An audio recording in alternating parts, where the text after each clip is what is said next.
Muy bien, lo vamos a hacer como empezamos el domingo pasado, con esta exposición sobre el libro de Ruth, que se encuentra después de Jueces y antes de Primera de Samuel. Y vimos los primeros 6 versículos, hoy veremos los siguientes, desde el 7 hasta el final del capítulo, ahora los leeremos. No sin antes, pues, hacer mención un poco de esta hoja que os están repartiendo. Esta hoja que se están repartiendo contiene el himno conocido de maneras misteriosas, conocido sobre todo en el mundo anglosajón, de maneras misteriosas, que fue escrito en 1774 por el autor William Cowper. Y William Cowper fue una persona que vivió de manera permanente y constante en su vida con severos problemas mentales y dificultades tanto depresivas y con lucha con el suicidio. Él vivió en el siglo XVIII, murió en el año 1800 y su vida comienza pues siendo uno de 7 hermanos que solo llegaron a la edad adulta, aparte de él, otro hermano. Es decir, que 5 de los hermanos murieron y uno de ellos murió al nacer y murió también la madre con él. Y esto ocurrió cuando él tenía 6 años de edad. Así que desde los 6 años de edad se quedó huérfano. Su padre, que era rector, no era evangélico, era católico, era rector, pues bueno, no sabía muy bien qué hacer con los niños y una de las cosas que tristemente le dijo fue que si te portas bien, tu madre volverá. Y esto es lo que, una de las cosas que se le ocurrió decir al pobre niño de 6 años. Podéis imaginar pues, el trauma y las dificultades que este tipo de palabras pueden acarrear sobre un niño de 6 años que acaba de perder a su madre. Al año siguiente, bueno, con 7 años, pues lo decidió internar en un colegio donde pues, sufrió lo que hoy se conoce como bullying. Entonces solo recuerda, pues, sus mismas palabras, ver los zapatos de la persona que le pegaba, ¿no? Es decir, que siempre estaba en el suelo, ¿no? Y ese es el recuerdo que él tiene entre los 7 y los 10 años, hasta que luego pues, cambió de colegio y fue a un lugar mejor. Su vida pues, consistió en una vida de dureza y de pruebas, y él además pues, tenía un marcado carácter artístico, por lo tanto pues, no era un gran atleta ni un gran luchador, y pues eso hizo que se ganase también pues, los golpes y las risas de sus compañeros. Después, cumpliendo los deseos de su padre, se dedicó a la abogacía, aunque a él le gustaba pues, la lectura y la interpretación y la poesía. Se dedicó a la abogacía, pero en el momento en que tenía ya que ejercer y iba a tener un cargo, pues le vino una depresión enorme porque no se veía capaz de estar delante de la gente enfrentando pues lo que es un juicio. Así que tuvo una enorme depresión y entonces intentó suicidarse. Intentó suicidarse hasta en 3 o 4 ocasiones y, bueno, aunque, de hecho, pues en una de ellas se ató una soga al cuello, se colgó de un árbol. Para su desespero, pues se levantó en el suelo preguntándose pues, qué había pasado, ¿no? ¿Por qué no estaba muerto? ¿No? Así que se había roto la rama o algo había fallado, no me acuerdo, ¿no? Y esto le generó aún más culpa, ¿no? Porque primero la frustración de no poderse matar, porque lo intentó 3 o 4 veces de manera de verdad, claro, fue la mano providencial de Dios cuidándolo, y la otra porque había intentado quitarse la vida, para lo que él consideraba un pecado capital y por lo cual nunca ya podía hallar el perdón de Dios. Así que a todo lo que en su vida ya le había acontecido le ocurrieron estas circunstancias y cayó en una depresión enorme. Así que fue la mano providencial de Dios que cuando fue internado en un manicomio en St. Albans, encontró que el doctor que regentaba ese manicomio pues era creyente y era un evangélico ferviente. Así que en aquellos momentos pues no habían medicinas, no habían toda esta serie de cosas que tenemos hoy en día. Él le dio la Biblia y esperaba que a través de la Biblia el Señor lo tocase, cosa que así fue. Y William Cowper encontró a Cristo en el manicomio. De hecho, estuvo tan bien que se quiso quedar un año más, aun cuando ya parecía que estaba estable. Pero su vida continuó con una serie de desastres. Muchas veces te conviertes y muchos de tus problemas se van, o muchas de tus adicciones son sanadas. Pero no sucedió así con él, sino que de manera reiterada a lo largo de su vida fue una constante subida y bajada, con periodos de depresión, con algún intento de suicidio y con una lucha constante con quitarse la vida. Y Dios aparte le proveyó de otro pastor que le cuidó, que su nombre era John Newton, el famoso que compuso el himno de Amazing Grace, Sublime Gracia. Y durante 30 años John Newton estuvo acompañando a William Cowper en su vida, en su triste vida, y muchos otros sucesos trágicos que no da tiempo ahora de contar, pero le animó a escribir himnos, y de hecho escribió unos 63 himnos, John Newton unos 100 y pico, y juntos establecieron una bonita amistad, de tal modo que para William Cowper dijo que la amistad de John Newton era lo más precioso que tenía en esta vida. También John Newton había quedado huérfano a los 6 años de edad, así que podían en alguna medida entenderse. Y él es el que escribió este himno, de maneras misteriosas. Dice así este himno: de maneras misteriosas suele Dios aún obrar, y así sus maravillas por los suyos efectuar.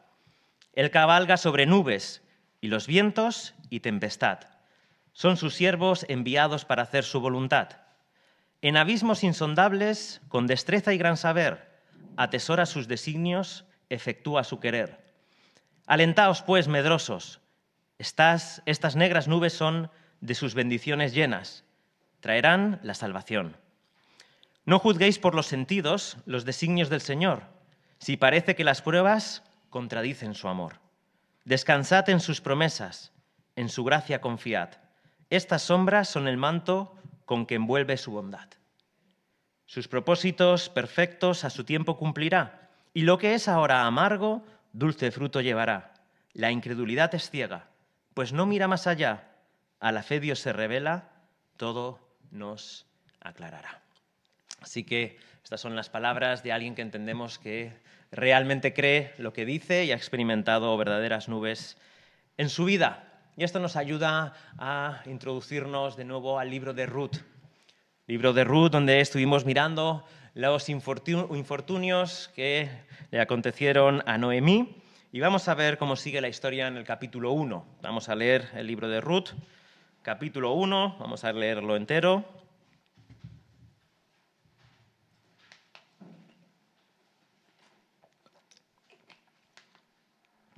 Aconteció que en los días en que gobernaban los jueces, hubo hambre en el país, y un hombre de Belén de Judá fue a residir en los campos de Moab, con su mujer y sus 2 hijos. Aquel hombre se llamaba Elimelec, y su mujer se llamaba Noemí. Los nombres de sus 2 hijos eran Malón y Kelión, efrateos de Belén de Judá, y llegaron a los campos de Moab y allí se quedaron. Y murió Elimelec, marido de Noemí, y quedaron ella con sus 2 hijos. Y ellos se casaron con mujeres moabitas. El nombre de una era Orfa y el nombre de la otra Ruth, y habitaron allí unos 10 años. Murieron también los 2, Malón y Kelión, y la mujer quedó privada de sus 2 hijos y de su marido. Entonces se levantó con sus nueras para regresar a la tierra de Moab, porque ella había oído en la tierra de Moab que el Señor había visitado a su pueblo, dándole alimento. Salió pues del lugar donde estaba y sus 2 nueras con ella, y se pusieron en camino para volver a la tierra de Judá. Y Noemí dijo a sus 2 nueras: Id, volveos, cada una a la casa de vuestra madre, que el Señor tenga misericordia de vosotras como vosotras la habéis tenido con los muertos y conmigo. Que el Señor os conceda que halléis descanso, cada una en la casa de su marido. Entonces las besó, y ellas alzaron sus voces y lloraron. Y le dijeron: no, sino que ciertamente volveremos contigo a tu pueblo. Pero Noemí dijo: volveos, hijas mías, ¿por qué queréis ir conmigo? ¿Acaso tengo aún hijos en mis entrañas para que sean vuestros maridos? Volveos, hijas mías, id, porque soy demasiado vieja para tener marido. Si dijera que tengo esperanza y si aún tuviera un marido esta noche y también diera a luz hijos, ¿esperaríais por eso hasta que fueran mayores? ¿Dejaríais vosotras de casaros por eso? No, hijas mías, porque eso es más difícil para mí que para vosotras, pues la mano del Señor se ha levantado contra mí. Y ellas alzaron sus voces y lloraron otra vez. Y Orfa besó a su suegra, pero Ruth se quedó con ella. Entonces Noemí dijo: mira, tu cuñada ha regresado a su pueblo y a sus dioses. Vuelve tras tu cuñada. Pero Ruth dijo: no insistas que te deje o que deje de seguirte, porque a donde tú vayas iré yo, y donde tú mores, moraré. Tu pueblo será mi pueblo, y tu Dios, mi Dios. Donde tú mueras, allí moriré, y allí seré sepultada. Así haga el Señor conmigo, y aún peor, si algo excepto la muerte nos separa. Al ver Noemí que Ruth estaba decidida a ir con ella, no le insistió más. Caminaron pues las dos hasta que llegaron a Belén, y sucedió que cuando llegaron a Belén, toda la ciudad se conmovió a causa de ellas, y las mujeres decían: ¿no es esta Noemí? Y ella les dijo: no me llaméis Noemí, llamadme Mara, porque el trato del Todopoderoso me ha llenado de amargura. Llena me fui, pero vacía me ha hecho volver el Señor. ¿Por qué me llamáis Noemí? Ya que el Señor ha dado testimonio contra mí, y el Todopoderoso me ha afligido. Y volvió Noemí y con ella su nuera Ruth, la moabita. Regresando así de los campos de Moab, llegaron a Belén al comienzo de la siega de la cebada. Hasta aquí la palabra del Señor. Vamos a pedir su bendición. Bendito Dios y Padre, te damos las gracias, Señor, porque en ti siempre hay esperanza, Señor. Y queremos alabarte y bendecirte en esta mañana y pedirte, Señor, que obres en cada uno de nosotros, trayéndonos tu voz y tu mensaje a nuestros corazones. Queremos pedirte que nos ayudes a desechar toda mentira y todo engaño, y que podamos creer de manera llana, sencilla y completa en tu verdad, en tus promesas y en tu evangelio. Y te lo pedimos en el nombre de Jesucristo, Señor nuestro. Amén.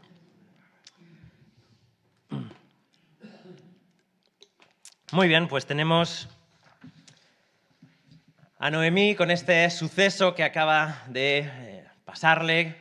Y vemos en todo este capítulo cómo al final esa decisión que había tomado en el versículo 6 de volver a su pueblo, a Israel, porque había oído que Dios había visitado a su pueblo, pues acontece en los siguientes versículos.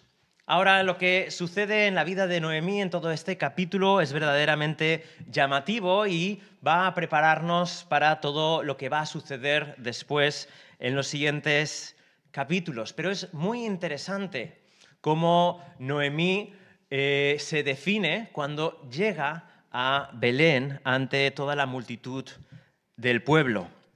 Dice versículo 21, llena me fui, pero vacía me ha hecho volver el Señor.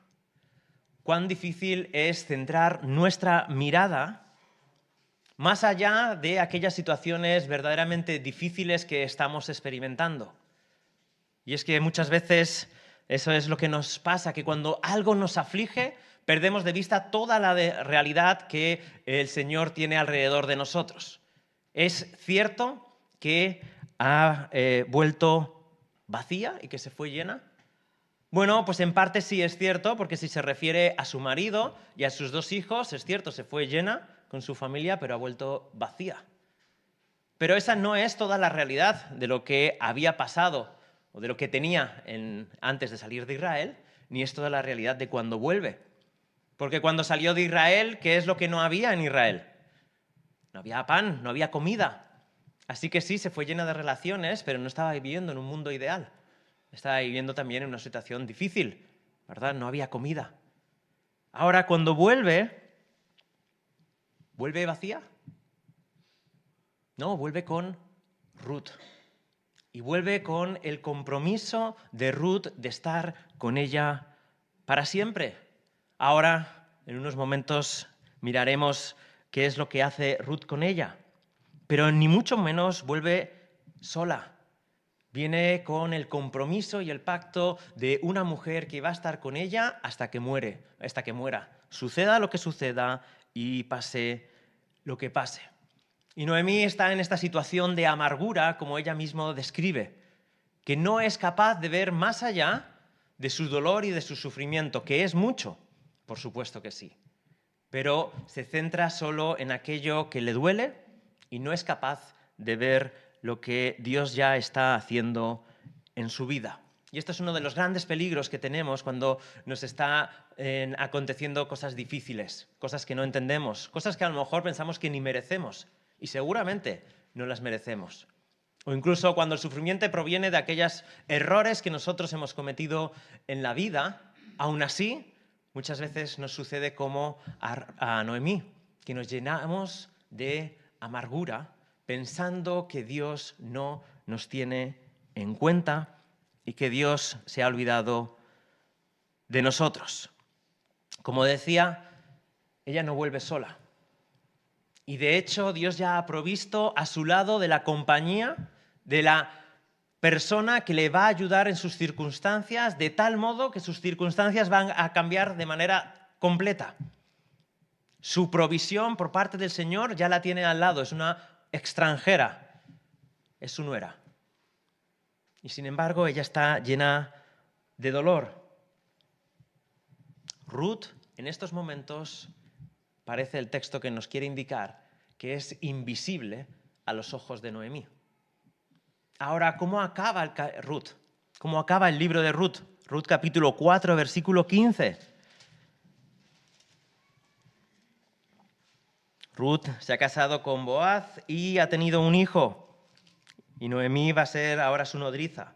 Y dice el versículo 15, hablando de el Señor, sea Él también, de Boaz, sea Él también para ti restaurador de tu vida y sustentador de tu vejez, porque tu nuera, que te ama y es de más valor para ti que 7 hijos. Más valor para ti que 7 hijos le ha dado a luz. Así que es muy común que Dios esté obrando en medio de nuestras circunstancias cuando estamos en sufrimiento y en dolor y que ya tengamos la provisión de Dios a nuestro lado para llevarnos de nuevo a la bendición y al camino del Señor. Sin embargo, tenemos los ojos cegados para ver lo que Dios ya está haciendo alrededor nuestro, porque la amargura y la queja contra el Señor nos llenan a causa de nuestro sufrimiento. Dios le ha dado un regalo precioso, sin embargo, ella está mirando de manera constante en el trato desfavorable que el Señor tiene con ella. Ahora es normal poder comprender a Noemí. Noemí no es una persona que ha rechazado a Dios y que es atea.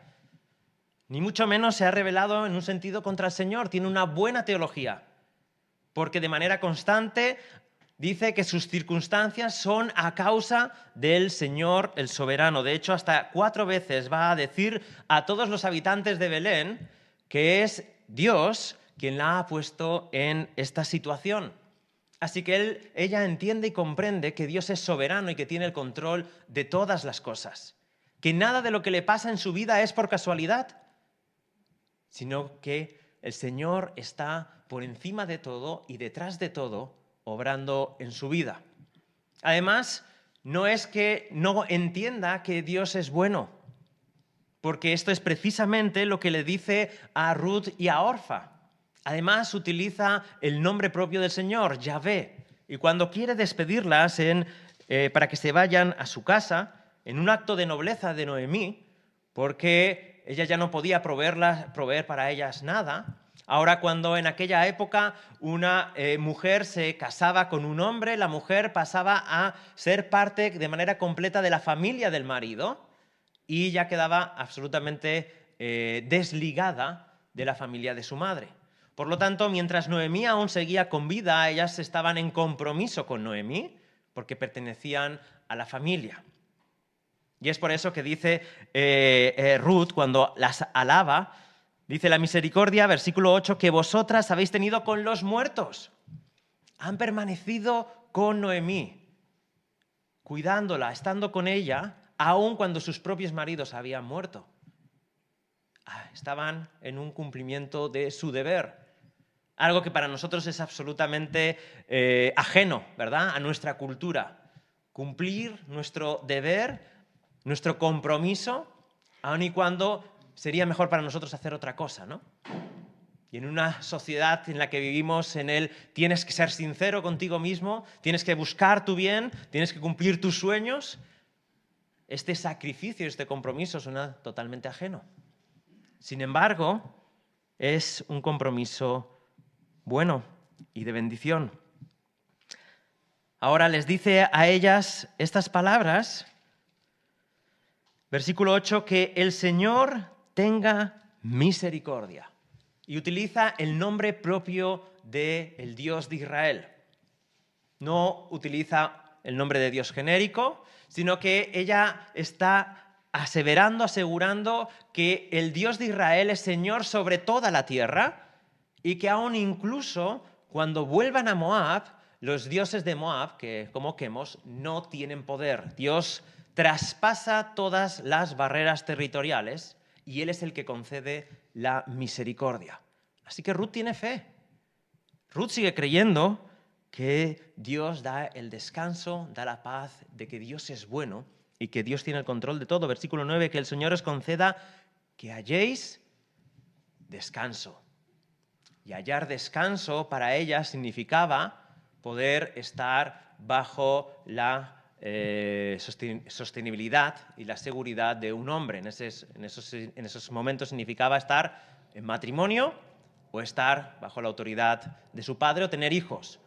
Cualquier figura que pudiese garantizarles comer, protección y seguridad. Es por eso que, viendo que ella es incapaz de proveerles eso, le pide que se vayan a su casa. Pero lo hace en el nombre del Señor, pidiendo y rogando a Dios que ese Dios de Israel las bendiga.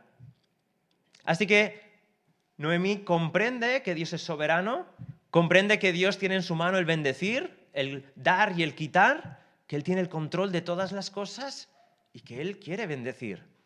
Ahora, el problema con la teología de Ruth en este momento es que ella aplica eso a los demás, pero a sí misma no. Porque la amargura y el dolor le impiden ver y comprender que Dios sigue siendo misericordioso y su Padre fiel, aun y cuando las circunstancias le están siendo completamente adversas. Podemos comprender a Noemí, ¿verdad? Cada uno de nosotros podemos pensar en palabras de bendición para los demás. No, hermano, tú tienes que creer esto. Confía en el Señor en esta difícil situación. Estás sin trabajo. Tienes un dolor crónico. Tienes una enfermedad. ¿Verdad? Y lo creemos de verdad. Pero qué difícil es aplicarnos eso a nosotros mismos cuando estamos sufriendo. Nos pasa muchas veces lo mismo que a Noemí, que es difícil comprender que Dios es un Dios de misericordia y de bondad siempre, aun y cuando estemos en situaciones terribles. ¿Verdad? El pasado jueves estábamos viendo, ¿no?, esa iglesia en el Congo que después de un año del atentado terrorista, donde habían perdido la vida, si no recuerdo mal, 15 miembros de la iglesia estaban de celebración pública, bailando por todo el pueblo donde la habían perseguido y donde habían atentado contra su vida, llenos del gozo del Señor en medio de las dificultades. Así que Noemí tiene que aprender la difícil verdad de que Dios nos sigue amando y cuidando aun cuando la vida no nos favorezca ni nos vaya todo como deseamos, aun cuando pasemos por sufrimiento y por grandes penurias. La esperanza y la gracia provienen de confiar en la palabra de Dios y en los actos redentores de Dios en el mundo. Los actos redentores de Dios en el mundo para Ruth era el éxodo. El Dios de gran poder ha redimido de la esclavitud a un pueblo impotente y lo ha traído a esta tierra prometida tal y como Él dijo. Dios es fiel, Dios es bueno, Dios ama a su pueblo. Dios redime a su pueblo. Los actos redentores de la historia de la salvación para nosotros en el momento presente son los actos de Cristo Jesús muriendo en la cruz del Calvario para que los pecadores como nosotros seamos libres de toda culpa y podamos recibir vida eterna, perdón de los pecados y ser adoptados como hijos de un Padre bueno. La confianza en la palabra de Dios y en la confianza en los actos de Dios es lo que debe sostenernos y darnos luz y esperanza cuando nuestra vida se caracteriza por el sufrimiento, por el dolor y por las penurias. La vida y la compañía de Ruth son el testimonio fiel de Dios, de que no se ha olvidado de Noemí. No solo no se ha olvidado, sino que la va a tratar con gran bendición y misericordia y la va a llenar de gozo y alegría. Noemí va a ser bendecida en primer lugar por Ruth al no estar sola. Dios entiende la soledad y pone a una persona para que esté con ella en todo el difícil proceso de volver al lugar de donde habías partido con la cabeza gacha porque todo te ha ido mal en aquello que pensabas que era una acertada decisión. ¿Verdad? Qué difícil, ¿no? Enfrentar a todo el pueblo, como eran antes los pueblos, ¿no? Que cuando llegabas todo el mundo sabía que habías llegado. Yo me acuerdo cuando era pequeño que iba al pueblo allí en Alcoriza y cuando llegábamos los catalanes, ya están aquí los catalanes, ¿no? Y en 30 segundos ya todo el pueblo sabía que habíamos llegado. Así que cuando entran por allí ya todo el pueblo sabe que ha llegado. Qué difícil. Pero Noemí no está sola. Tiene una compañía con ella y tiene a alguien que va a llegar donde Noemí no llega porque Noemí ya es mayor. Y ella es una persona joven que va a poder mendigar en los campos de en los campos de Israel, porque sabe que el Dios de Israel ha provisto una ley para cuidar a aquellos desfavorecidos en la situación en la que ahora Noemí se encuentra. Ella va a poder mendigar, va a poder recoger lo que sobra y va a poder proveer para ella y su familia. Así que podemos ver cómo en ese sentido ya Ruth para Noemí es de más valor que 7 hijos. Aquí comienza ese valor. Va a poder tener provisión y comida cuando ella no puede prácticamente ya trabajar. Ahora, además, para Noemí, Ruth es una bendición porque Noemí, a pesar de todo lo que ha pasado, se puede sentir útil. Útil para Dios. Puede aconsejar a Ruth y ese es el papel que va a tomar a partir de este capítulo. Cuando llegan a Moab, vamos a ver cuando llegan a Israel, vamos a ver de manera constante cómo Noemí aconseja a Ruth cómo proceder y cómo las sabias palabras de Noemí van a ser bendición para ambas. Y es alguien que se va a poder sentir útil y adoptando a Ruth como casi a una hija. Es la sanidad que muchas veces podemos encontrar en el servicio a Dios. La sanidad que hallamos cuando podemos estar sirviendo al Señor en vez de estar centrados en nosotros mismos, en nuestras casas, sin hablar con nadie, pensando solo en nuestra terrible situación, en lo desdichados que somos, en la víctima que somos, en cómo nadie nos mira y no nos hace caso nadie. Sin embargo, muchas veces la sanidad se encuentra cuando estamos amando y sirviendo a los demás y en especial al pueblo de Dios. Y esto es lo que representa también Ruth para Noemí. Ahora, en nuestro tiempo, tenemos esa función especial de consolador y de compañía. ¿En quién? En primer lugar, en el Espíritu Santo. El nombre que es dado a la Iglesia por parte de Jesucristo es el Parakletos, en griego, que literalmente significa alguien que está al lado de y la acompaña. Por eso muchas veces se traduce como el consolador. Alguien que está al lado de. Y Dios envía a su Iglesia, que es huérfana en este sentido, en el mundo, Jesús no está, al Espíritu Santo para que la acompañe y le cuide en su soledad, en su dolor, en su sufrimiento y en su tristeza. Dice Juan 16:7, pero yo os digo la verdad, os conviene que yo me vaya, porque si no me voy, el Consolador no vendrá a vosotros, pero si me voy, os lo enviaré. Amén. Gracias, Señor, por haberte ido. Qué raro, ¿verdad? Suena esto, pero son sus palabras. Es mejor que yo me vaya, porque lo que necesitáis en este tiempo es el Espíritu Santo, el Consolador, el que va a estar a vuestro lado. Unos versículos adelante, Juan 16:13, pero cuando Él, el Espíritu de verdad, venga, os guiará a toda la verdad, porque no hablará por su propia cuenta, sino hablará todo lo que oiga y os hará saber lo que habrá de venir. Os guiará a toda la verdad. ¿Qué le faltaba a Noemí? ¿Tenía toda la verdad? No, tenía casi toda la verdad. Porque era capaz de entender que Dios es soberano, era capaz de entender que Dios puede bendecir a los demás, pero ella estaba fuera de esa relación con Dios y de esa verdad. Ahora Jesús está diciendo que nosotros tenemos la bendición de tener al Espíritu Santo para guiarnos a toda la verdad y poder sacar de nuestras vidas, poder arrepentirnos, poder quitar de nuestras vidas todas aquellas mentiras que creemos, ya sea porque las hemos creído nosotros mismos o alguien nos las ha dicho y nos las ha creído.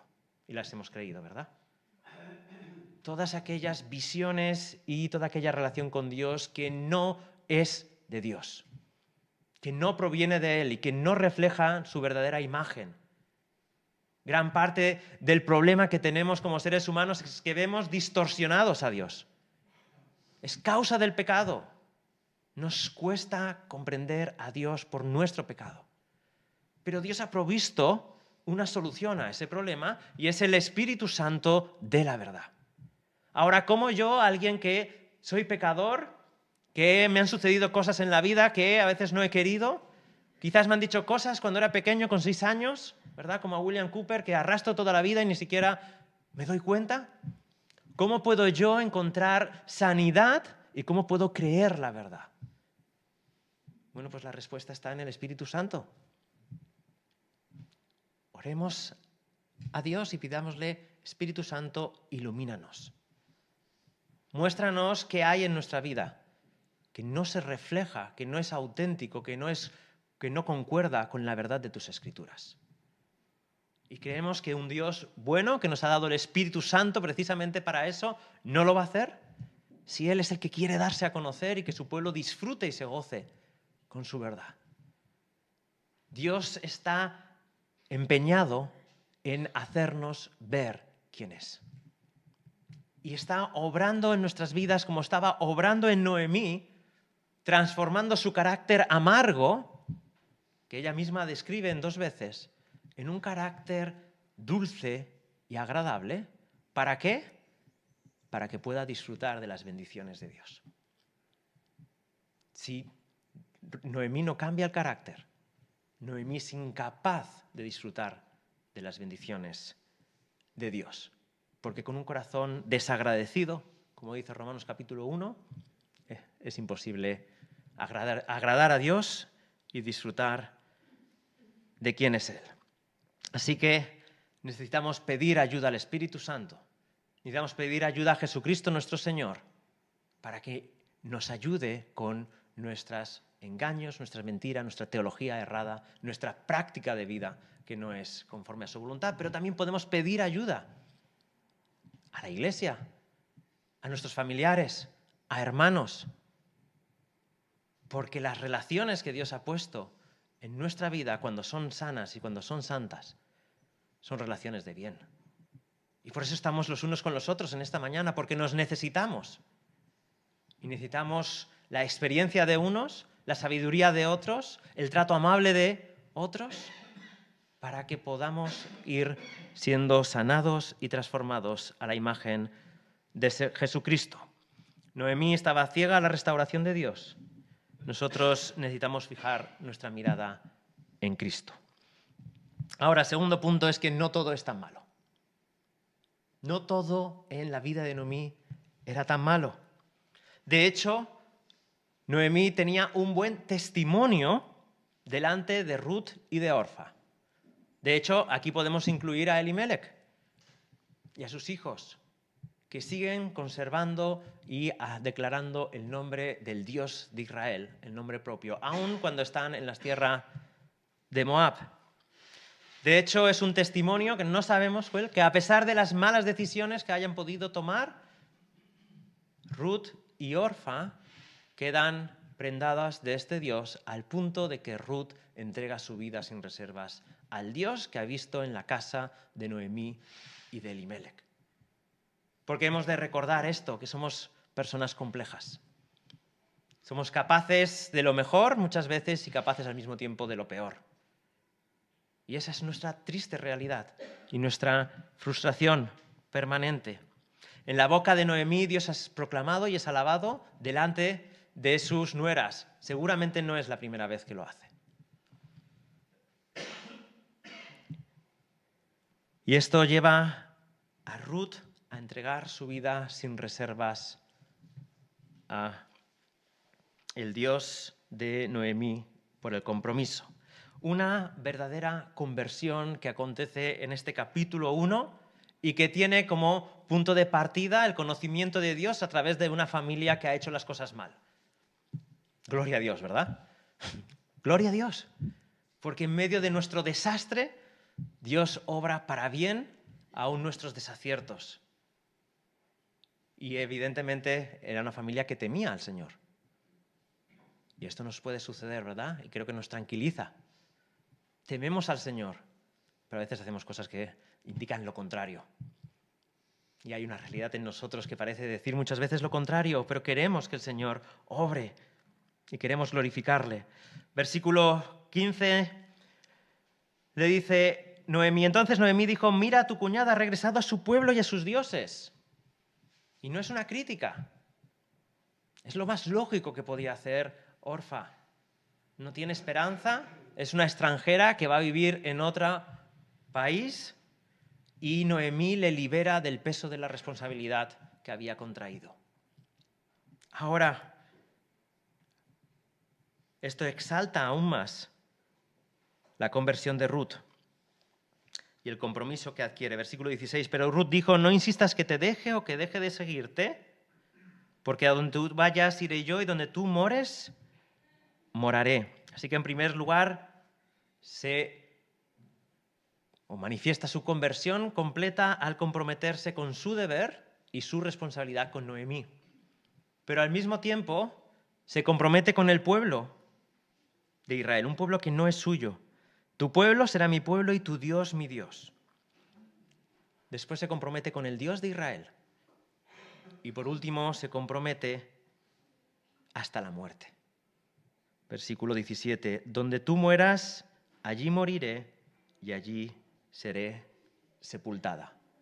Aunque mueras, no abandonaré ni a tu familia, ni a Dios, ni a Israel. Una conversión hasta la muerte. Esa es las señales de una conversión auténtica. Así que a pesar de toda esta situación, gracias a Dios que ha podido conocer Ruth al Dios de Israel. Y tenemos esos 4 elementos vitales que son la conversión. Compromiso hasta la muerte con Jesús. La conversión es un compromiso hasta la muerte con el Dios de Abraham, de Isaac y de Jacob, con el Dios de Jesús, con el Padre. Es un compromiso con el pueblo de Dios. Cuando alguien se entrega a Cristo, cuando alguien dice te seguiré hasta la muerte, se está comprometiendo con el pueblo de Jesús. Y es por eso que es tan necesario bajar a las aguas y bautizarse, porque es una declaración externa de mi compromiso hasta la muerte con Jesucristo y con el pueblo y su cuerpo. Así que tenemos estos elementos de una conversión auténtica. Nos hemos comprometido con Jesucristo, nos hemos comprometido con su pueblo y nos hemos comprometido hasta la muerte. O cuando venga la aflicción, vamos a abandonar al Dios de gloria.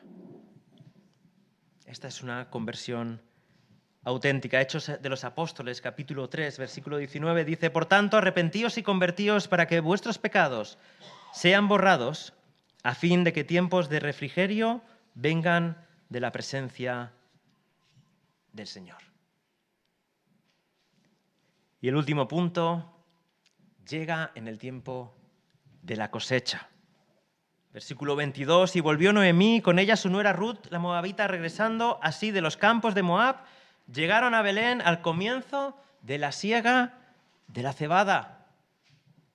Llegan en el momento de la cosecha. Salieron de Israel porque no había pan, pero ahora ha vuelto su mirada a Israel y llega en el tiempo donde se recoge comida en abundancia.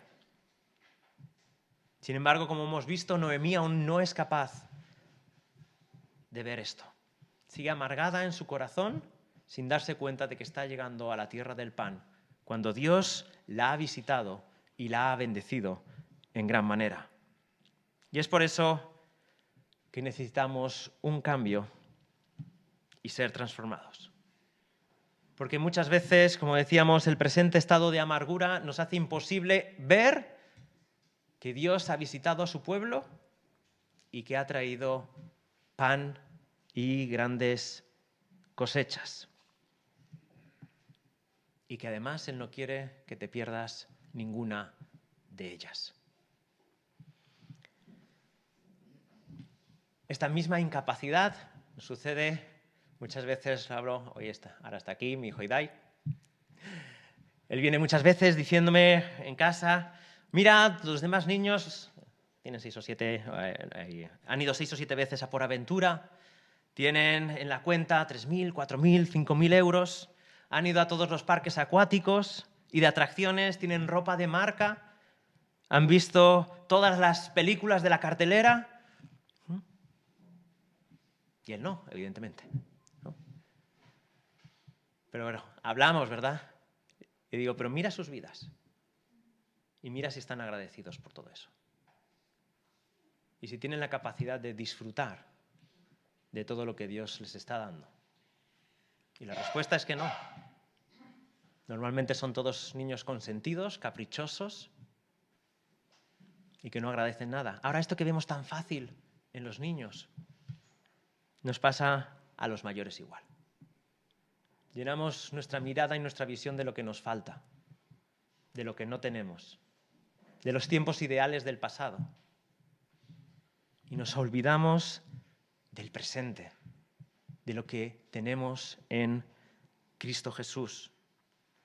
Hermanos, igual que Noemí, hemos de parar, hemos de detenernos, hemos de sentarnos y reflexionar y fijarnos en lo que ya tengo. ¿Y qué es lo que ya tengo? Quizás no tengo nada material, pero si tengo algo material, doy gracias a Dios por ello.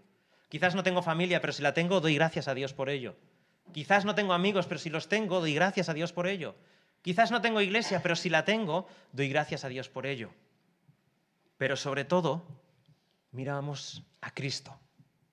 Porque aún sin tener nada, ninguna de esas cosas, podemos seguir agarrándonos a su cosecha abundante en nuestras vidas. Jesús dijo que el que cree en mí, de su interior correrán ríos de agua viva.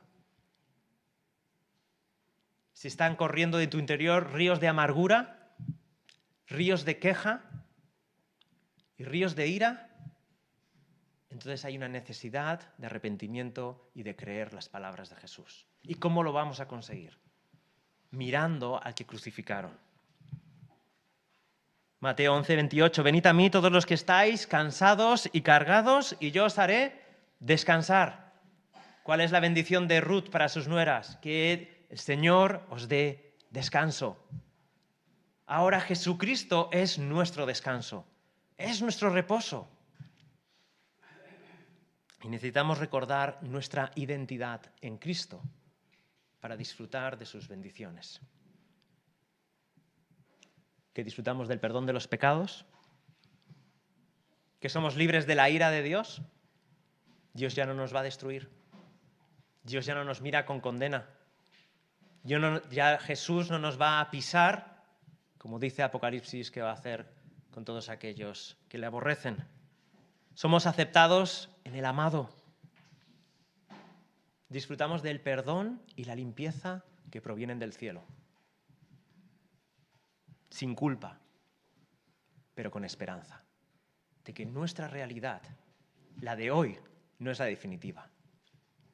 La verdad más profunda de ti y de mí es que vamos de cabeza al tiempo con Dios. Perfecto. Sin dolor, sin sufrimiento, sin pecado, sin muerte. En plena compañía con el Dios viviente. Hijos de Dios. Tenemos un Padre que cuida, que vela por nosotros, que nos ama, que no va a dejar que nada nos separe del amor de Cristo. Tenemos vida eterna y un futuro esplendoroso. Que podamos fijar nuestra mirada en todas las ricas bendiciones que tenemos en Cristo Jesús, para que podamos afrontar las difíciles situaciones no negando el dolor, el llanto, el sufrimiento, no diciendo que no existen, existen, y podemos llorar, y podemos enfadarnos, y podemos expresarlo entre nosotros. Estoy triste, estoy enojado, pero que Cristo Jesús nos transforme nuestros corazones para poder disfrutar de Él. Vamos a orar. Padre Santo, te alabamos y te bendecimos en esta mañana, Señor. Y pedimos, Señor, que nos ayudes a ver todas las bendiciones que en ti no somos capaces de ver o de disfrutar. Padre, en primer lugar queremos pedirte, Señor, que abras nuestros corazones e ilumines nuestro interior, Padre. Pedimos que la acción de tu Espíritu Santo y de tu palabra, unidos, puedan traernos a toda la verdad y por medio de ella ser libres. Señor, te pedimos que nos sigas transformando, que nos sigas sanando, que nos sigas ayudando a confiar en medio de la dificultad. Y aún a pesar que no veamos cambio o un cambio cercano, una mejora de condiciones próxima, que eso no nos aparte de la verdad profunda de tu inmenso amor, tu inmenso cuidado por cada uno de tus hijos, entre los cuales yo me incluyo por tu gracia. En el nombre de Jesús. Amén.